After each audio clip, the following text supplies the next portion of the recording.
Okay, so daar's baie van julle wat vragies vra en die vragie is, man, is hierdie mark nie al uitgeput nie? Nee, nee. Wil jy nie 'n voorsprong hê en die skills leer hoe om aanlyn te operate en hoe om aanlyn geld te maak en wat werk en wat werk nie? Nou, want die boom kom nog. Die voorspelling is dat teen 2028, 2030 gaan hierdie 'n multi-biljoen industrie wees. Wil jy nie voorwees en klaar die skills geleer het nie? Ja, dis beter.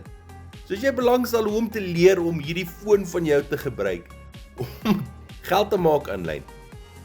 Spring in mense, nou is die beste tyd om te begin, is nou. Jy het nie skills nodig nie, jy het niks anders nodig nie. Jou selfoon, jou laptop, internet en 'n besigheidsplan wat werk. Dis hoe jy inkom. Geef my yes in die comments as jy belangstel om jou lewe te verander. Cheers!